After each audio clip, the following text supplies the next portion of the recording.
लालची महिला की कहानी। एक बार की बात है, एक छोटे से भारतीय गांव में रानी नाम की एक महिला रहती थी।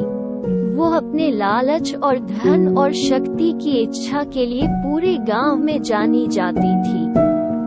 रानी हमेशा अधिक पैसा बनाने के तरीके खोजने की कोशिश कर रही थी और इसे पाने के लिए वो कुछ भी करने को तैयार थी।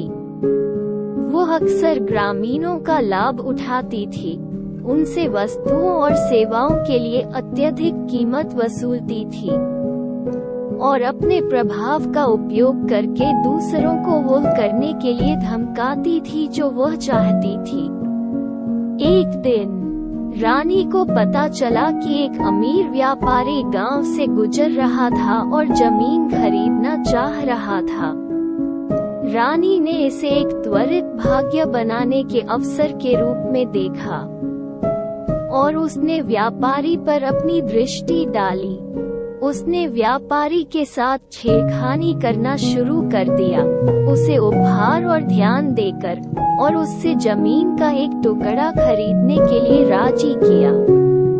व्यापारी रानी के आकर्षण से अंधा हो गया, सौदा करने के लिए सहमत हो गया और रानी ने एक बड़ा लाभ कमाया।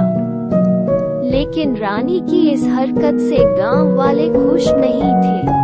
उन्होंने उसे लालची और स्वार्थी के रूप में देखा और व्यापारी को हेरफेर करने के लिए उसकी सुंदरता और आकर्षण का उपयोग करने के लिए उससे नाराज होने लगे।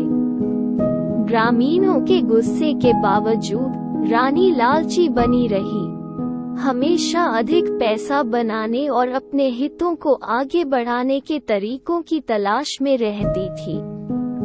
वो गांव में अधिक से अधिक अलोकप्रिय हो गई और अंततः ग्रामीणों ने फैसला किया कि उनके पास पर्याप्त है।